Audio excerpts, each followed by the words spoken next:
Te godine mi je zima bila posebno teška. Na poslu sam radio mnogo više nego inače. Nisam imao odmora, čini mi se, ni preko vikenda. Živeo sam sam. Sve kućne poslove sam morao da obavljam sam. Stresovi na poslu, razni radni zadaci, veliki pritisci i premalo vremena za sebe. Osjećao sam da polako popuštam sa radom. Pada mi koncentracija. Sve mi teže pada rano ustajanje. Nekako više nisam mogao da podnesem to moje stanje. To me je teralo da razmišljam šta da radim dalje. Nisam dolazio ni do kakvog zaključka. Totalno nezadovoljstvo. Sedeo sam tako i gledao izgubljenim pogledom u televizor, ne registrujući šta je na televizoru. Nešto mi zapade za oko. Planina. Tako je lepo izgledala na televiziji. Istog momenta sam poželeo da mogu da se teleportujem tamo. Da uživam na čistom vazduhu i belini snega.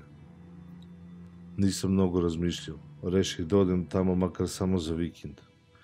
Planina je bila blizu mog grada. Krenut ću odmah. Petak je popodne. Taman da uhvatim 2 dana skijanja i uživanja. Nisam mnogo razmišljao. Nabacao sam stvari u svoju putnu torbu. Spakovao skije i krenuo. Bio sam presrećan. Kao da je sama pomisao na to prostranstvo i vetar na licu dok skijam već restartovao. Već izlečilo. Krenuo sam lagano. Usput sam stao na obližnju pumpu da natočim gorivo. Bezbrižno sam krenuo pod planine radujući se malom odmoru.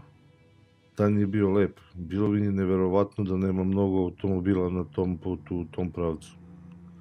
Ljudi ne znaju da uživaju i žive, pomislio sam. Zamislio sam se na tu temu dok sam uživao u krajoliku magistralnog puta. Planine u daljini, mala naseljena mesta negde u daljini, njive, livade. Ubrzo, posle manje od pola sata putovanja, počela je da pada sitna kiša. Nije mi smetala. Tako sam samo želeo da što pre stignem da je nisam ni primetio. Nastavio sam put. Ubrzo je kiša prešla u sneg. I dalje sam hrlio prema planini. Ništa nije moglo da me zaustavi. Sneg je padao sve jače, a put već nije bio vidljiv. Znao sam da ću ubrzo da stignem do baze gde se nalaze kamioni i vozila koja čiste sneg.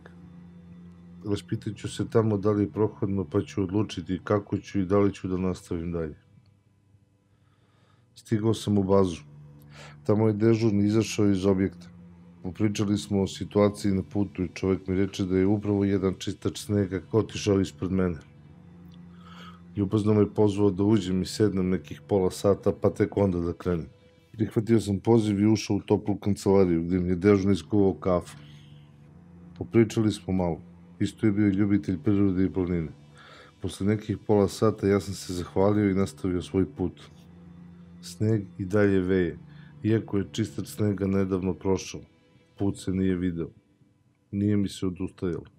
Vozio sam dalje, a kao da sam prolazio kroz mleko. Put sam pratio, ali samo tako što sam gledao u crveno-bele stubove koji su bili pored puta. Ništa se nije videlo od beline snega. Ni sad ne znam koliko sam tako vozio. I odjednom auto stade.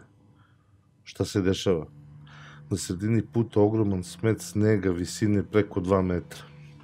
Od Vejavice uopšte nisam video toliki sneg na putu. Udario sam u njega i auto se zaglavio. Hteo sam nazad, ali točkovi nisu mogli da savladaju sneg iza mene. Veče se već puštalo. Bio je sumrak. Razmišljao sam da li da ostanem da čekam nekog da naiđe da mi pomogne.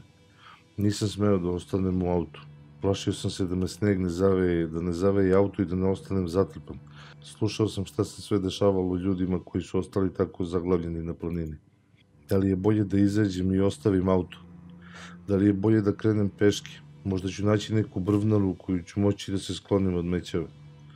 Trebalo mi je malo vremena da odlučim. Krenut ću pešice. Zaključao sam auto i krenuo. Ne znam gde idem. Gazim sneg i razmišljam gde da nađem sklonište. Sneg je prestao da pada. Predeo je izgledao preteći. Od svake gomile snega pričinjavale su mi se stvari. Hodao sam u nepoznato. Nigde nisam video svetlo, samo noć i sneg. Proklinjao sam moment kada sam video reklamu na televiziji i rešio da krenem. Zašto ne odustadoh kod bazne stanice? Gde mi je bila pamet? Što se nisam vratio dok sam još mogao? Luda usijana glava, željna provoda. Bože, šta mi je to trebalo? Mislio sam na svoj uduban i topao stan. Uzalud. Gazio sam kroz sneg, očajnički se nadajući da ću videti neko svetlo. Sneg mi je ulazio u čizme, ruke i noge promrzle. Bio sam jako umoran. Mozak je polako počeo da se predaje. Neću naći nikakvo sklonište. Ostaću u snegu i sutradan, a možda i ko zna koliko kasnije će me možda neko naći. Izašao sam na neku čistinu. Nisam znao gde sam. Stadoh malo da odmorim, da dođem do daha. Srce mi je lupalo ubrzano, što od umora, što od straha. Pogledao sam ka nebu. Neverovatno. Oblaci su se razišli. Nebo prelepo, vedro puno zvezda. Mesec koji je do tada bio zaklonjen oblacima bio je svetao, okrugao i pun. Pun neke žute svetlosti koja se odbijala od snega, pa se stica utisak da je dan, a ne noć. Tražio sam pogledom bar neko malo svetlo, makar tačkicu koja bi mi pokazala da se u blizini nalazi neka kuća ili koliba ili bilo šta. Nema ničega, samo drveće i sneg. Snegu koji sam na pojedinim mestima upadao i do pojasa. Strahovao sam da ne upadnem u neku rupu iz koje neću moći da se izvučem. Bio sam na ivici snage. Razmišljao sam da malo sednem, da se odmorim. Ne, nikako, govorio sam sam sebi. Slušao sam razne priče o beloj smrti. Idem napred. Bitno je da se krećem. Probio sam se kroz neki šumarak. Imao sam osjećaj da me ono granje i drveće guši i pritiska. Osjetio sam se kao u nekom zatvorenom prostoru. Ne znam posle koliko vremena sam izašao iz šumarka. Ravnica, belina, mesec i zvezde. Odjednom sam video nešto kako se kreće. Krenuh ja u tom pravcu. Vidim, ide čovek prema meni. Sav radostan i ja krenuh prema njemu, koliko god sam mogao od onog snega. Spašen sam, pomislio sam. Čovek će mi pokazati put. Tu je sigurno neko selo, a možda ima i neki hotel. Kako sam mu se približavao, mahao sam rukama u užasnom strahu da ga ne izgubim iz vida ili da on mene ne vidi. Približili smo se jedan drugome. Rekao sam, dobro veče, hvala Bogu da sam vas sreo. Lutam već neko vreme, izgubio sam se. Čovek me je zbunjeno gledao i pitao, šta radiš ti u ovoj planini u sred noći? Laknulo mi je kada sam mu čuo glas. U takvoj situaciji ništa ne deluje realno. Njegov glas me uverio da je stvaran, da ne haluciniram. Objasnio sam čoveku da sam krenuo na skijanje prethodnog dana, ali da mi se auto zaglavio, da sam krenuo peške da nađem neki smeštaj i da sam se tako lutajući izgubio, da ne znam gde sam. Čovek me je zamišljeno gledao. Nije dobro kada je čovek nepromišljen i brzoplet. Nije trebalo tako da krećeš da lutaš, trebalo je da ostaneš kod auta. Možda bi neko naišao da ti izvuče. Klimao sam glavom u znak odobravanja i spustio pogled ka zemlji, svestan da sam napravio veliku glupost. Osjećao sam se kao neko dete koga stariji čovjek prekorava. Okrenuo se i krenuo je nazad. I ja sam krenuo za njim, računajući da će mi pokazati gde da odem da se ogrejem. Hodali smo ćutke. On ispred, a ja iza njega. Činilo mi se da on nekako lakše prolazi kroz onaj veliki sneg. Osvrnuo se nekoliko puta da vidi da li ga pratim. Nisam više ništa pitao. Osjećao sam se nekako postiđen, umorno. I kao da sam osjećao da je najbolje da ćutim. Nestvarnu tišinu narušavalo je škripanje snega ispod naših nogu. Negde u daljini začulo se zavijenje vukova. Čovjek ispred mene se odjednom ukupao u mestu. Zgrčio se. Delovao je kao da mu je glava utonula u ramena. I ja sam zastao. Ramena su nekako počela da mu se naglo grče i šire. Jaukao je od bola, nisam znao šta se dešava. Bilo je toliko bizarno i nestvarno da sam potpuno zbunjen. Okrenuo se prema meni sitnim pokretima, propraćenim grčevima. Zaprepašćen sam gledao šta se dešava. Čoveku se zakrvaviše oči, lice izubliči, počeše da mu izrastaju nekakve dlake iz tela. Ramena su mu nekako pulsirala i rasla sa svakim grčem. On je postojao sve viši. Popucala su mu i dugmad na bundi. U tom trenutku je ogromnim mišićevim dlakavim rukama prešao preko ostatka bunde da je odvojio od svoga tela. Pogrbio se, zauzeo stav kao životinja, zabacio je glavu unazad, a iz njegovih usta otrglo se tako glasno, prodorno i jezivo zavijenje. Svaki mišić na telu mi se zategao strah. Nisam mogao da pomerim noge. Kao da mi je glas, krik, zavijenje, ono što sam čuo, zaledilo krv. Vukodlak prošlo mi je kroz glavu. Pogledao me onim krvavim očima. Napravio korak prema meni i opet zabacio glavu. Otvorio usta i ispustio tako jezivo zavijenje, kao da je dozivao nekoga. Gledao me par sekundi dok je disao glasno i duboko. Disanje je zvučalo kao da sa svakim izdahom tiho reži. U jednom momentu je skočio na mene. Instinktivno sam podigao ruke, nadlakticama sam branio oči i vrat. Osjećao sam njegove nokte i zube kako mi se zarivaju u meso, ruku. Bio je snažan i brz. U jednom momentu se čulo zavijenje vukova, ponovo, ali ovaj put bliže. Iz daljine sam video kako se prema nama ustremio čopor vukova. Video sam kako jedan od njih trči sa nečim u zubima, kao da mu iz usta visi neko mrtvo telo neke druge životinje.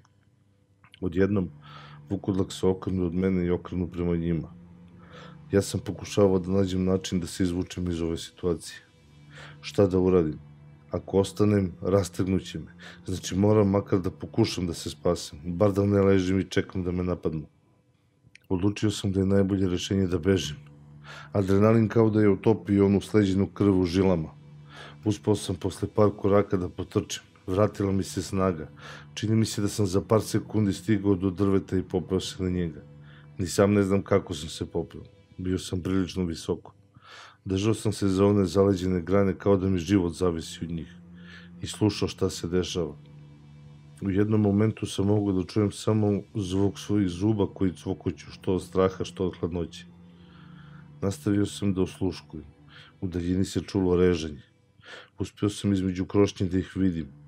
Vukovi su s onim čovekom rastrgli onu životinju i podelili plen. Došli su ispod mog drveta. Malo se vrteli, gledali su me i onda otišli negde. Nadao sam se da su otišli po neki drugi plen.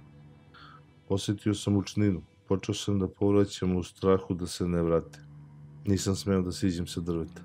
Razmišljao sam kako ću ikada sići sa tog drveta. Nisam mogu ni da zamislim da siđem dole. Kada je svanulo, shvatio sam da ne mogu ostati gore više, koliko god ne znam šta me dole čeka. Da li su u blizini, gde se nalaze, gde ja da idem. Sišao sam. Svuda okolo je sneg bio crven od krvi životinje koji su rastrgli i pojeli. Svuda su bili njihovi tragovi po snegu. Otišao sam u kontrapravcu od onoga gde su oni otišli. Hodao sam po snegu, iscrpljen, gladan, umoran, prestravljen. Gubio mi se vid s vremena na vreme. Bilo mi je mutno, kao da ću da se onesvestim. U tom trenutku najveći strah mi je bio da ne izgubim svest. Da me ne pronađu i ne rastrgnu. Napravio bih pauzu i uhvatio bih se za drvo u trenutku kada mi se muti vid i osjećam slabost. Pa bih nastavio dalje. Na sve to, belina snega mi je udarala u oči i izazivala bol. A onda videh neku priliku.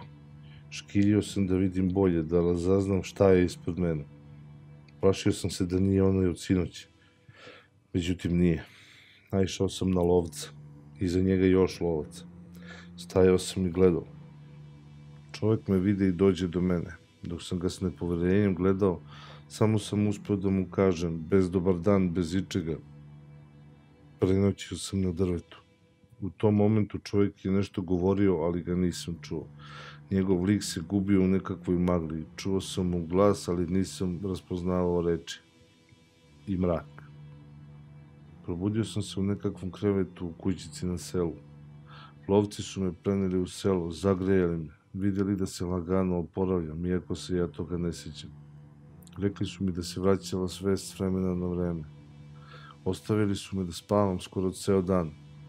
Kada sam se probudio, ispričao sam im šta mi se desilo. Bili su zabrinuti jer to nije prvi put da se dešava. Naslućivali se da se to dešava čoveku koji je živio na kraju sela, blizu šume. Svi su u velikom luku zaobilazili njegovu kuću, a i on je zaobilazio selo. Nije se družio ni sa kim. Sutradan sam hteo da krenem kući. Nisu mi dozvolili. Hteli su prvo da nađu moj auto i da ga izvuku iz snega. Otišli su traktorom i poneli lopate. Posle nekoliko sati dovezli su moj auto. Pošto su me ugostili i uverili da sam dobro, pustili su me da idem kući. Koliko god da sam želeo da što pre dođem do topline svog doma, daleko od divljine, šume i zveri, bilo mi je teško da krenem. Krenuo sam polako i oprezno. Vreme je bilo lepo, put je bio čist. Ispred mene nije bila nikakva opasnost. Ali osjećao sam isti onaj strah koji sam osjećao na drvetu, sve dok se nisam udaljio od šume i planine. Očekivao sam sve vreme da će da iskoči iz šume, zaustavi auto i rastrgne me. Čini mi se da sam čitav dan putovao. Kada sam se vratio u svoj stan, na moju teritoriju gde sam bezbedan, teško je opisati taj osjećaj kada sve deluje tako daleko, skoro da kao san. Ali nije bio san. Razmišljao sam dok sam gledao ožiljke po rukama.